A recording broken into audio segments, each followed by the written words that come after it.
CST स्टेशनला जेवणाच्या पंक्ती बसलेल्या आहेत।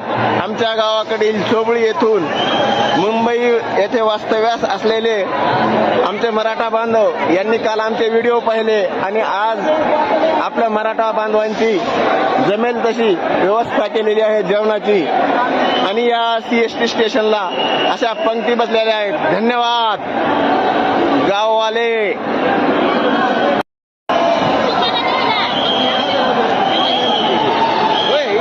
सीएसटी स्टेशनला जेवणाच्या पंक्ती बसलेल्या आहेत। आमच्या गावाकडील सोबळी येथून मुंबई येथे वास्तव्यास असलेले आमचे मराठा बांधव यांनी काल आमचे व्हिडिओ पाहिले आणि आज आपल्या मराठा बांधवांची जमेल तशी व्यवस्था केलेली आहे जेवणाची आणि या सीएसटी स्टेशनला अशा पंक्ती बसलेल्या आहेत। धन्यवाद।